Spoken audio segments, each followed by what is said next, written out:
Welcome to SK Education Track.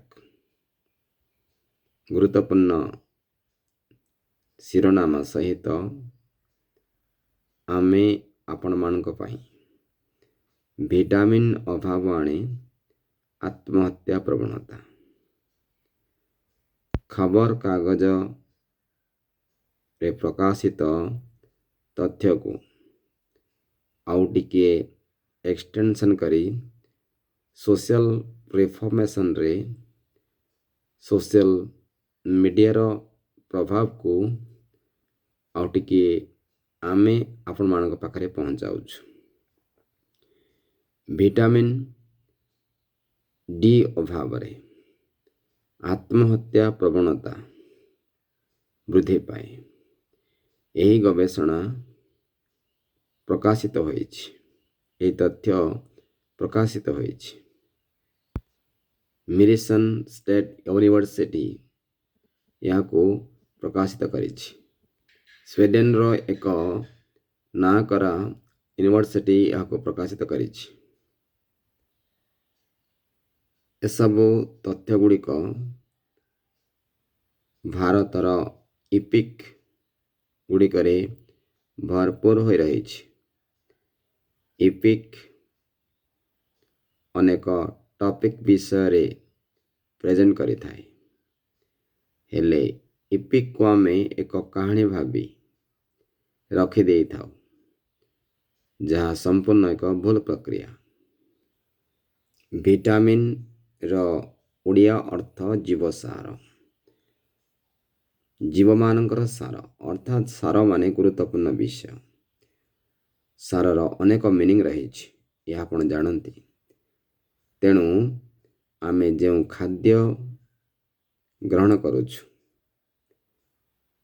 Hygienic food ଗ୍ରହଣ କରୁଛୁ, ସେଥିରେ ପ୍ରତ୍ୟେକ ଦିନ ଆମ ଶରୀରକୁ ଆବଶ୍ୟକୀୟ ଭିଟାମିନ୍ ବା ଜୀବସାର ଦେହକୁ ପ୍ରବେଶ କଲେ କୌଣସି ଶାରୀରିକ ଅସୁବିଧା, ଡିପ୍ରେସନ୍, ଆଂଜାଇଟି ବଢ଼ିବ ନାହିଁ। ତେଣୁ ଆର୍ଟିଫିସିଆଲ ଭିଟାମିନ୍ ପ୍ରୋସେସନ୍ ଅପେକ୍ଷା ଆମେ ଯଦି ନ୍ୟାଚୁରାଲ ଫୁଡ୍, ବିଶେଷତଃ କେଉଁ ଖାଦ୍ୟ, କେଉଁ ଫଳ, କେଉଁ ପନିପରିବାରେ ରହିଛି କେଉଁ ଭିଟାମିନ୍ ଜାଣିବା, କେଉଁ ମାସରେ ତାହା ଖାଇବା, ତାହା ବି ଗୁରୁତ୍ୱପୂର୍ଣ୍ଣ। ତେଣୁ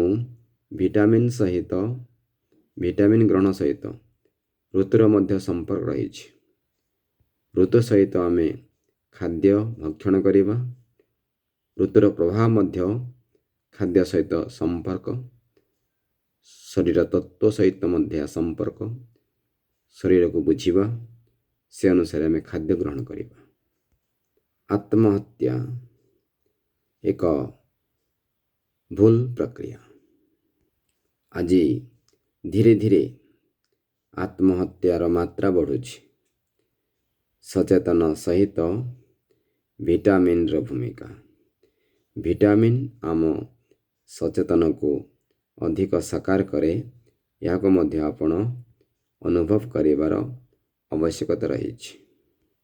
ଆମେ ଆପଣଙ୍କୁ ଯେଉଁ ସବୁ ତଥ୍ୟ ଗୁଡ଼ିକୁ ପ୍ରଦାନ କରୁଛୁ, ତାହାର ସୋର୍ସ ରିସୋର୍ସ ବିଷୟରେ ଏଥିପାଇଁ କହୁଛୁ ଯେ ବାସ୍ତବିକ ଆମେ ଏପରି ଖବର, ଏପରି ସୂଚନାକୁ ଏକ୍ସଟେନସନ୍ କରିବାର ମେନ୍ ରିଜନ୍ ରହୁଛି to see balance in advance society. Peace and prosperity ଡେଭଲପମେଣ୍ଟକୁ ଆମେ ଦେଖିବାକୁ ଚାହୁଁ। ଆପଣ ବି ଦେଖିବାକୁ ଚାହୁଁଛନ୍ତି। ଏହା ସୁନ୍ଦର ପ୍ରକ୍ରିୟା। ଦେଖିପାରୁଛନ୍ତି, ଏହି ଖବର ଆପଣ ପଢ଼ିପାରୁଛନ୍ତି। ଆମେ ଏହାକୁ ଏଇଥିପାଇଁ ଆପଣମାନଙ୍କ ପାଖରେ ପ୍ରେଜେଣ୍ଟେସନ୍ କରାଇଲୁ ଯେ ବାସ୍ତବିକ କୌଣସି ତଥ୍ୟକୁ ଯେତେବେଳେ ସାମାଜିକ ଗଣମାଧ୍ୟମରେ ପୋଷ୍ଟ କରାଯାଇଥାଏ, ତାହାର ଡାଟା ରହିବା ଦରକାର। ତାହାର ପୁରା ଖବର ଆପଣ ଜାଣିବାର ଅଧିକାର ରହିଛି। ସେ ଅନୁସାରେ ଆମେ ସର୍ବଦା ଆପଣମାନଙ୍କ ପାଇଁ ନୂଆ ନୂଆ ଇନଫର୍ମେଟିଭ ଏଜୁକେସନ୍ ପହଞ୍ଚାଇ ଆସୁଅଛୁ। ଭିଟାମିନ୍ ଅଭାବ ଆଣେ ଆତ୍ମହତ୍ୟା ପ୍ରବଣତା। ଏହି ଶୀର୍ଷକ, ଏହି ଟାଇଟେଲ୍ ନିଶ୍ଚିତ ଭାବରେ ଆପଣଙ୍କୁ ପରିବର୍ତ୍ତନ କରିବ। ଖାଦ୍ୟ ଖାଇବା ସହିତ ସମୟ ଏବଂ ଋତୁକୁ ଆମେ ଗୁରୁତ୍ୱ ଦେବା। ଶୀତ ଦିନରେ ତରଭୁଜ ଖାଇଲେ ଦେହ କେବେ ପରମିଟ୍ କରିବ ନାହିଁ। ଏପରି ଅନେକ ଏକ୍ଜାମ୍ପଲ୍ ରହିଛି ଯାହାକି ସିଜିନ୍ର ବିପରୀତ ଦିଗରେ ରହି ଆମେ ଖାଦ୍ୟ ଖାଇବା ଦ୍ୱାରା ଦେହ ଖରାପ ହୋଇଥାଏ। ତେଣୁ ଆଜିର ଏହି ଆଲୋଚନାରେ ଭିଟାମିନ୍ ଅଭାବ ଅର୍ଥାତ୍ ଖାଦ୍ୟର ଉପଯୁକ୍ତ ଅଭାବ ହିଁ ଆତ୍ମହତ୍ୟାର କାରଣ। ଡିପ୍ରେସନ୍, ଆଂଜାଇଟି ଏସବୁ ଖାଦ୍ୟକୁ ନେଇ ନିୟନ୍ତ୍ରଣ ହୁଏ। ଶରୀର ବିଜ୍ଞାନ, ଶରୀର ଭେଦ, ଶରୀର ତତ୍ତ୍ୱକୁ ଯଦି ଆମେ ବୁଝିବା, ସେହି ପୁରାଣ ସାହିତ୍ୟକୁ ଯିବାକୁ ପଡ଼ିବ। ଆଧୁନିକ ଯେତେ ବିକଶିତ, ପୁରାଣ ସେତେ ସକ୍ରିୟତାକୁ ନେଇଥାଏ। ଏସବୁ ସୁନ୍ଦର ତଥ୍ୟ ଆପଣମାନଙ୍କ ପାଇଁ।